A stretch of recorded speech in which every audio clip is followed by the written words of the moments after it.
Hey besties. All right, I was packing my stuff up and Spirit said we've got one more message. So let's see what they want to say. I'm picking up on the energy of an earlier reading. If you've been watching my readings, the one about the harpy eagle, I'm picking up on that. This is a message for like a heavy hitter, the powerful, the powerhouses among us. Spirit, what would you like them to know?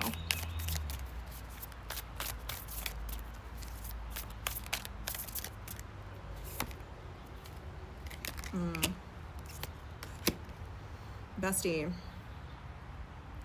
you have made yourself known in some way. Whether you've done this consciously or even know what the heck I'm talking about, like someone has noticed you. And who has noticed you is basically everyone. Someone has recognized, and maybe everyone has recognized, that you are this harpy eagle, that you are this powerhouse. And because of that, things are going to be launched at you basically forever. But the thing that Spirit wants you to know is, like, as I was setting up for this, as I was getting like the cards out and stuff, this little bug came over and like landed on my face and I had to like flick it away. They want you to know that, like, since you are so big and so powerful, the card that they gave me for this is the Giants. This is you. And since that's you, anything launched at you is just going to be like a little fly that you flick away. So they don't want you to be scared of the opposition. Maybe for a long time you were scared of the opposition and that's why you were so resistant to shining and like letting yourself being seen. But now that you're up here, now that you're shining, or you're about to, maybe this is just like incentive for you, Spirit, to let you know like you're going to be okay. This is kind of what you're up against. Like anyone who would seek to take your joy away, anyone who would see what you have and like want it for themselves, it's the equivalent of a fly smacking into your face. Like, you're humongous. The power and weight of your soul is insurmountable. Nothing launched at you is going to make an impact. The worst you're going to get is a mosquito bite that's a little annoying and a little bit itchy for a few days, but you're going to heal and you're going to be just fine. Yeah, bestie, don't be afraid. Your power is in your confidence. The more confident you are, the brighter you shine, the more bulletproof your aura becomes. Like the happier, more joyful, the more, that's why it's so freaking important to lead from a space of your following your heart's desire.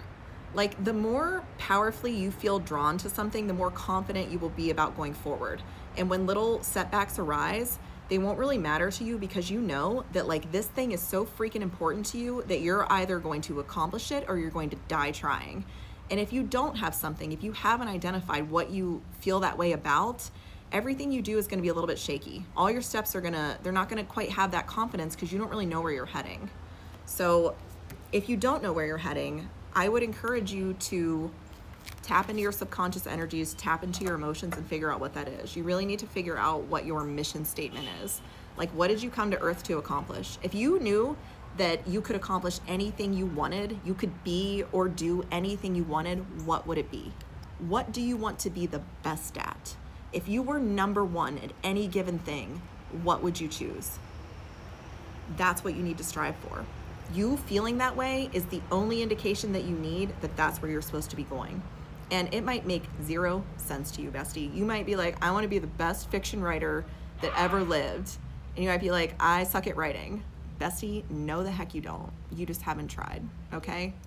If you feel like you want to do that, maybe the work that you're putting out isn't going to look how you think it's going to. But that doesn't mean that it isn't exceptional. Have you guys ever seen that artist on Twitter? His @ is @pants.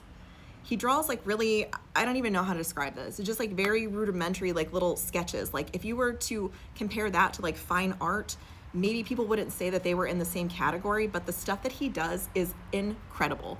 Everything that he does is a slam dunk. He knocks it out of the park every single time. And like the stuff that he does has like a spiritual nature to it. I don't even know. I mean, I think on some level he knows, but when I read it, I'm just like, this guy's on the timeline. And he's freaking incredible, you know? Like, he's not out here painting the Mona Lisa, and I don't know if he could, but what he's doing, he is the best at it. And I want you to know, bestie, that like, if you have a calling inside of you, and you're like, oh, I want to draw, but I'm not really good at it, maybe that's what makes you the best at it. Maybe because your drawings look a little more like cave paintings, that's what you're supposed to be doing. That's your contribution. Just because you're not the best at fine art, maybe you're the best at some other form of art that like the collective really freaking needs.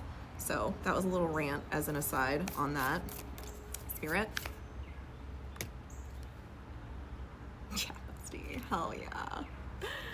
I'm picking up on a collective that like you are in the process of awakening to your truth. What it is you came here to do, what you want to do now. For a long time, you probably didn't know and you didn't really think too much about it because you were working through your karma. So that might have been like a pipe dream. But if you're having this awakening, it's because you've already collapsed your karma or you're about to. And so now you can really start tapping into this energy. For some of you, I'm getting that like tapping into this energy is actually the key of what's going to help you unlock like whatever karma you still have left. This is going to be the thing that like finally allows you to dissolve it and you'll be done forever. I see some of you are going to be like breaking a generational curse, and the curse that you're breaking has something to do with feeling held back from following your destiny by responsibilities. And for some of you, I'm getting that like there's going to be a lot of dissent, or maybe there was. Maybe like in past lives or in this life, the reason that you didn't really follow your heart's longing or your heart's calling was because like other people around you were so freaking loud about why you shouldn't do that, and that kind of like, you know, made you shrink, made you lack confidence in it. But I'm getting that like, I don't know what's happened, bestie, but like you're not listening anymore. You're like, there's a reason that I feel this way and I deserve to explore it, and I see you on the precipice of that or well on your way. Yeah, bestie. I'm speaking to like a very creative collective. Whatever it is you want to create, you are ending the cycles that have kept you from being able to do so. Maybe you have been like in a partnership that like zapped all your creative energy. Maybe you've been in a family that thinks that you're like a food source, that your energy is just like something that they can gobble up and use for their own whatever the heck they're doing. They just expect you to be around so you can always be like supporting them. But whatever realization you've had, bestie, like you're not freaking doing that anymore. And I think you're also really tired of being, I'm seeing like a kind of like a lack of stability here. Or maybe whatever it is you're doing, you're like, it's hard to give that up because like I do make, you know, good money at it or whatever, or it is like a stable situation that I'm in. But I see now that like you have this internal knowing that like you're actually settling.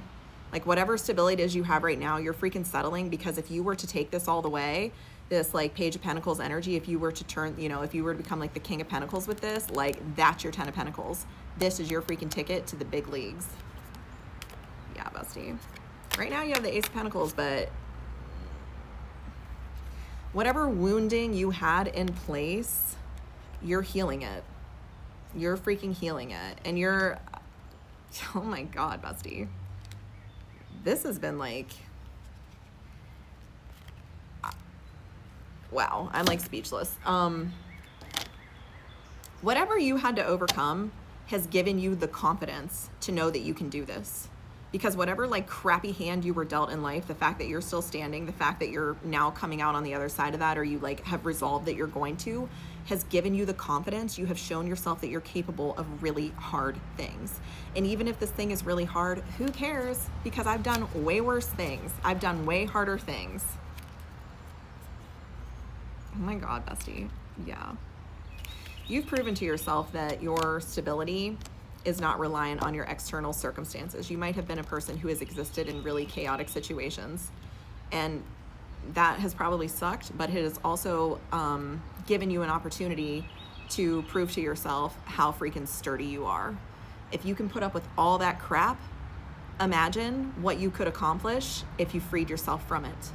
Imagine if all your energy, your beautiful, abundant energy that you've been using to survive these ridiculous situations was used to create something. What could you do with it? Bestie. Hell yeah. Introspection is leading to freedom. Fly away, my beautiful little bird.